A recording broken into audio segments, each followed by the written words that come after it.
I just have to give the FIA and F1 a round of applause for the new regulations. I mean, wow, what a race. I mean, the first two races of the season have been amazing. And wow, yeah, I just have to give props to the FIA and Formula One for giving us this amazing product. I mean, I think they accomplished exactly what they wanted. Maybe the field isn't as bunched up as they wished, but wow. So overall, the weekend was a great weekend. It was crazy. It had some ups and downs, some very low lows with with Mick in qualifying. That was super scary. So let's go to qualifying. Let's look at qualifying. Let's just start with Mick. That was really scary to see. The cameras weren't showing it, which made it seem worse. I'm glad the cameras were being respectful and weren't showing much, but them not showing much was made me worry a lot more. So I'm just very thankful that he's okay, and because for a while there I was kind of expecting the worst, but he is fine, and that also goes to just applaud the FIA for the steps they've taken to increase safety, because that was a very scary wreck. I'm glad Mick's okay. Yuki had problems all throughout the weekend. Even today at the race, he didn't even start the race. He didn't even make it to the grid. And so Latifi continued to struggle. Nico, you can't blame Nico. He didn't get any preseason testing. He's actually driven the car more now than I think probably Sebastian has, which is kind of crazy. But he's the Aston Martin car is not a good car, first off, and so I don't think Nico is not really taking the risk maybe Lance is. And then you have Alex. He placed, he was a whole second faster than Latifi in that Williams, and that Williams is awful. But props to Alex. That was crazy. That was a pretty good lap in that car. And then you had the shocker of them all, Lewis, out in Q1, 15th place. That is insane. I know they were talking about how he hadn't gone out in Q1 since 2017 in Brazil, but that was because he wrecked. And then I heard today on the broadcast that he hadn't gone out in Q1 on merit since, was it 2007 or 2009, which is, Lewis is arguably the greatest of all time. And so obviously he wanted the team to make a few adjustments to his car, and it just didn't work out, which is rare for Lewis because he's the greatest. And then you have Daniel at 14th. That was kind of that the McLaren is not that great. We're kind of seeing similarities to last year, where even though the car's worse than it was last year, but Lando still seems to have a better feel for it. And Daniel's still, struggling. And this track is historically, Daniel is good at these kind of circuits, and he just struggled today. And then you have Stroll at 13th in qualifying. And like I said, that Aston Martin is not very good. So that's a pretty good spot for him. And then you have Guan Yu in 12th in the Alfa Romeo. Now the Alfa Romeo is probably the 5th or 6th fastest car, because you see Valtteri putting it up there. But Guan Yu is a rookie, and I would say he's actually doing pretty solid for what you would expect, out of a rookie. And then you have Lando finished 11th in qualifying. That's better. They definitely improved.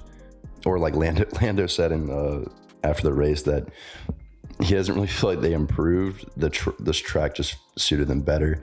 Lando was being very realistic in the post race.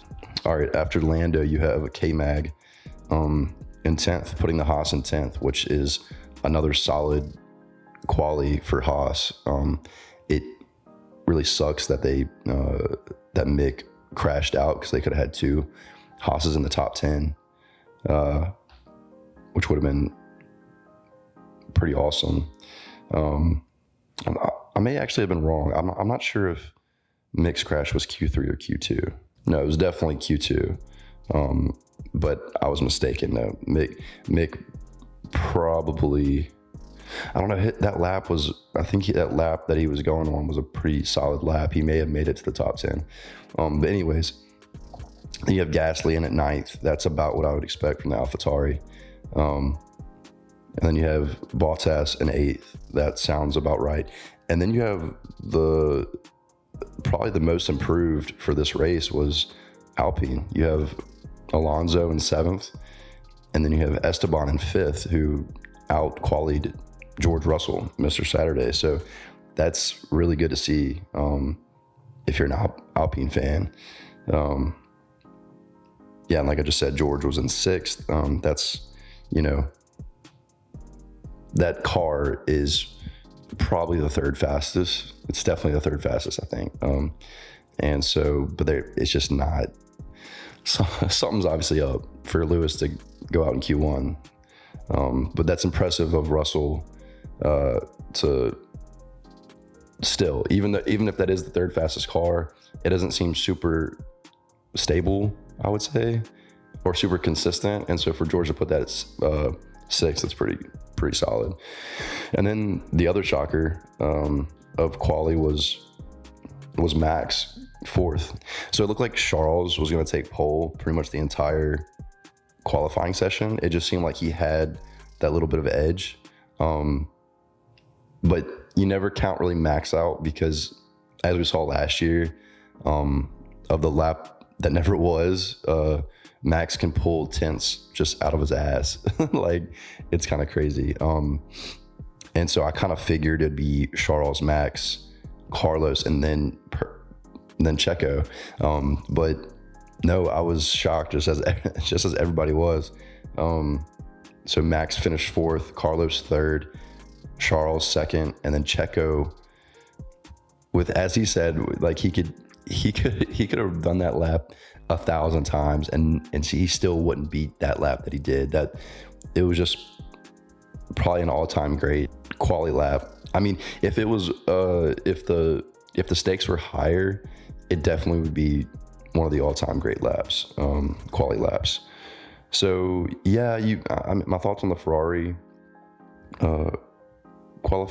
Ferrari's qualifying. I think that that's kind of what I would expect. Charles just seems to have a better feel for the car, and I'm not ready to say, I don't know.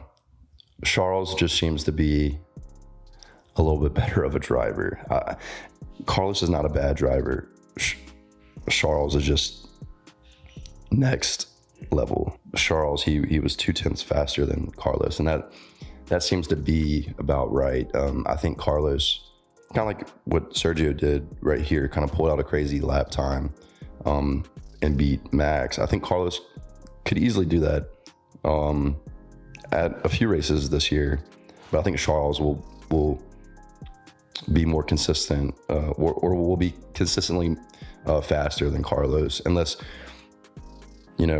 midway through this year, Carlos just finds it, figures out the car, and just, finds those few tenths. That'd be great. But yeah, back to Checo, because he deserves all the praise for that quali lap. That was next level. Something we hadn't really seen from him. I think it's kind of weird. I'm not certain of this, but it was one of the first few races of last year where Checo out-qualified Max, and it was kind of surprising. But yeah, so this is the second time he's out-qualified Max. Yeah, props to Checo. All right, so now let's talk about that race, that insane race. I don't know if we should start getting used to this. Like, I don't know if this is going to become a new norm. I would love that. Keep them coming. These new cars just keep on delivering. So let's talk about the race. Let's go through the drivers and I'll start at the bottom. So Mick, he didn't even race. Haas, they didn't even try to fix the car for race time. And I know that they only have a certain amount of nights that they can work through.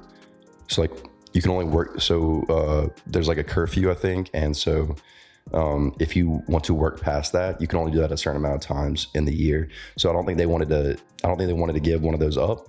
And then not only are you giving one of those up, you're still probably not sure if you're even going to be able to fix the car by race time. And then if you do that, you'll be worried about reliability the entire time. And then on top of that, you have Mick, who I don't know, maybe would have cleared concussion protocol and maybe could have raced. But if he couldn't have, then you have Fittipaldi, which would have been the driver to put in that car. And I don't know I can't remember if he got fitted for it already, like if they have a seat for him fitted. But he hasn't driven this track at all this weekend. And I don't know if that would have been a good idea to throw him in that car fresh for the race. And then you have Yuki. He didn't even make it to the grid on his they're not formation laps, but they're like on his lap to the grid before the race started. We think the power unit went out. We're not sure about that. And so still that Red Bull powertrain, it doesn't really seem like, obviously Max's and Checo's problems last race were, they were related, obviously. We weren't sure if Pierre's issues were related. It was still kind of, fishy that 3 of the 4 Red Bull powertrains went out. Well, Yuki's didn't make it to the grid. And Yuki in the post-race interview, he even said it might be the PU, which is the power unit. So yeah, Yuki doesn't make it to the grid. So then we have Ricciardo, Alonso, and Bottas. And so they all strangely, coincidentally, around the same lap, like lap 36, 37, they all retired from the race. Ricciardo, he just lost drive. That's what he said in the post-race interview. Alonso, his engine was overheating, and so they were risking they were going to lose that power unit if he didn't stop and retire from the race. So that was a call they had to make, and I don't think it's really any kind of decision. I think it's an obvious decision. And then you have Bottas, and I'm not really sure. I can't remember hearing the reason for him retiring. Maybe I'm getting Bottas confused with Alonso, because I think Bottas was the one overheating, and they had to retire for that reason. And then you have the first of the drivers that actually finished the race. You have Alex Albon. I mean, like I said earlier, that Williams is just really tough to get a hold of, and I think Alex is a really talented driver, and he did the best he could. No, actually, I don't even know if I don't think he actually finished the race. I think he actually retired like with a few laps left. I think that's why they were having all those yellow flags at the very end. But I think he was able to pull off and kind of put it in a position where they didn't need to stop the race. So yeah, no, he didn't even finish. And then you have Lance Stroll. He didn't beat Nico, which is not good. Lance, man, he's a it's a weird case with Lance because, you know, early in his career, he got a lot of slack because he's in F1 because of daddy's money. And there's been a few times where he's like surprised people, surprised me. And you start to gain respect for him. And then, yeah, he just doesn't seem to be improving, I think is the right way to put it. But yeah, so you have Lance finish 13th. Nico in 12th, right above his teammate. Hopefully Sebastian will be back next week. I mean, not next week, 2 weeks from now in Australia. And hopefully he'll be like feeling, 100% ready to race. And then we had Guan Yu in 11th. And I think, how many retirements did we have? We had 1, 2, 3, 4, 5, 6. We had 6 retirements, or not necessarily all retirements, but 6 people that didn't finish, Guan Yu, I think he still would have been around 11th. Well, no, Guan Yu would have been around, let's just say Bottas and Fernando would have been probably above Guan Yu. But still, like, that's a really good finish for him. And it doesn't really matter, who DNF'd. It's kind of, you can't really judge people off that. I don't really think. So yeah, Guan Yu was in 11th. I think he's doing really good for a rookie, and that Alfa Romeo car is really solid. Lewis got to 10th. I think he kind of got screwed with a virtual safety car at one point. That was on that lap that all 3 of the cars retired on the same lap. Because I think 2 of the cars retired or were like stopped. They put the virtual safety car out. Lewis was going to dip into the pits, but Ricardo was stopped, and so Lewis decided not to. But then after he passed it, his team told him to box, and it was just kind of a mess. And he couldn't pit until they came around again, and they had already gave the green flag and started racing again. So he kind of got screwed there. He was one of the few that started with a hard tire, trying to just do a different strategy to do something. And so I think if he wouldn't have got screwed with that virtual safety car, he probably could have been, 6, 7, 8, probably a little higher. And then above Lewis, we have K-Mag. Really solid race for him. He didn't really practice much. He had this weekend. He had a hard time. The car kept having issues. And I believe he didn't even compete in Q3 because the car was having issues. He got to Q3, and then I believe he qualified 10th and didn't do another lap in Q3. I don't think.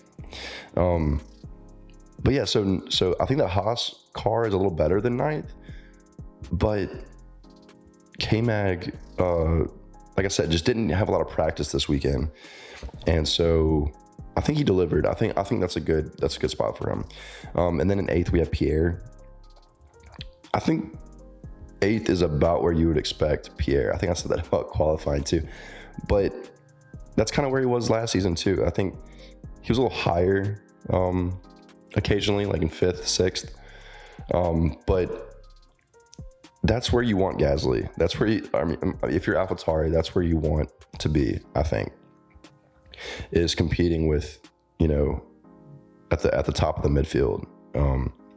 So after Pierre, you have Lando in 7th, and I think Lando did a pretty good job. I think obviously the McLaren is a little more suited for this track, but still solid race from Lando. We didn't really see much from him. I don't think. I think he had a few. They showed Lewis passing him earlier in the race because Lewis was on that alternative strategy. And then after Lando, we have Esteban, and that Alpine looked really solid. It sucks for Fernando that he had to retire. But yeah, that Alpine is looking a lot stronger, and it looks like they might be competing with Mercedes a little bit this year. I'm looking at the times right now, and it seems yeah, like Esteban was still a good, what is that? A good like 20 seconds off pace of George. But if Esteban and Fernando hadn't been fighting back and forth for like 4 or 5 laps, I think it might have been longer than that. Who knows? He could have been up there fighting with George. So that leads me to George in 5th place. I think that's about where you'd expect George to be. The Mercedes is the 3rd fastest car, and yeah, George delivered. He did better in qualifying than Lewis, and so he had George had an easier strategy, and he delivered. He didn't do anything wrong. I think that's where you would expect George to be. And then 4th, we have poor old Checo.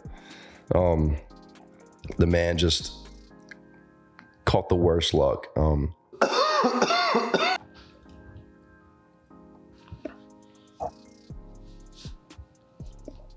And then in 4th, we have Checo. Man, Checo. What could have been, seriously. Stellar qualifying lap, and then had a great start. And he was kind of pulling. He pulled away from Charles at the beginning, and then obviously they play that game where they just kind of stay the same distance apart until it's time to pit, and then they play like the pit strategy and stuff. And so yeah, Sergio was holding Charles off, and it came time to pit. Sergio pit, Charles stayed out, and then that's when you had Latifi thrown into the wall on the last turn and kind of screwed everything up. So when Latifi threw it in, the virtual safety car came out at first, and when that happens, it just gives a huge advantage to the people that want to pit, because everyone has to slow down and they can't catch up. They all have to go the same speed. They can't bunch up. And so I believe what happened is the virtual safety car came out while at first, like right when Charles, Max, and Carlos all came into the pits, and then they sent the safety car out. And so then Sergio started flying, trying to catch up and make up some of his spots, because the 3 people that he just gave up spots to just got free pit stops. So he was trying to catch up, and that's when him and Carlos kind of came out of the pits right when Sergio was passing through. And Sergio, if it was a live race, Sergio would have had that position easily, but Carlos passed the pit lane line before Sergio had reached it. And so technically Carlos was ahead, and you can't pass under safety car. So Checo had to give that spot up. It was kind of weird how they decided to give that spot up after the restart. And I'm not sure if that was an FIA decision or if that was a Red Bull decision, but I'm not certain. If it was a Red Bull decision, I'm not certain it was the right call.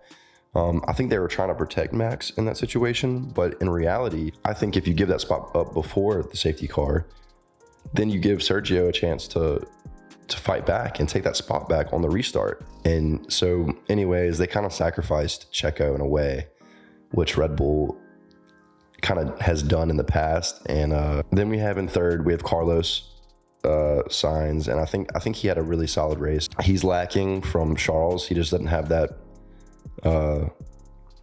outright pace that Charles has, and I think that's been the case for a while, and we're just seeing Charles take that extra step now that he actually has that car underneath him that can perform. But I don't want to count Carlos out. I think he's an amazing driver, and I'm hoping that he can figure out the car and compete with Charles. It just seems like he's a few tenths off, and over the course of the race, that just adds up. And so yeah, then we had Charles in 2nd, who was leading most of the race. Yeah, he would have been leading most of the race, but Max was right there the entire time. Charles never really pulled away. It seemed like Max would get close would get within like a second or get close to a second, and then Charles would kind of, lay down a fast lap and kind of pull away again. So they kind of just played that game of cat and mouse until the very end. And Max just had a little bit more pace. And then we just had that crazy last few laps, last like 10 laps. And once again, Charles plays that game where he just lets Max through, and Max takes it because that's who Max is. So he lets Max have the corner, and then but Charles gets DRS, and so on the main straight, Charles is able to take back the lead position. And once you have the lead position, crossing the start finish line, you pretty much keep it until you come all the way back around to the last turn, because the last turn there's that long DRS straight before the last turn, and that's where you want to overtake. But the problem is the guy will just take it right back on the main straight because they'll end up getting DRS. So the next time they come around, it was crazy. Max knew what Charles was going to do. And so Max slowed down, and then Charles just kept slowing down. Like, he was just like, no, Max, you go ahead. I want DRS. And so Max ended up locking up his tires. And then right when he locks up, Charles takes off. And at that moment, I was like, wow, Charles isn't, honestly, he's in, like, I knew he was, like, he was like top tier, but that was like next level. And that was super, super impressive from Charles. At that moment, I was like, oh man, Charles deserves the win here. But these new cars allow you just to battle back and forth. And so Max, waited his time.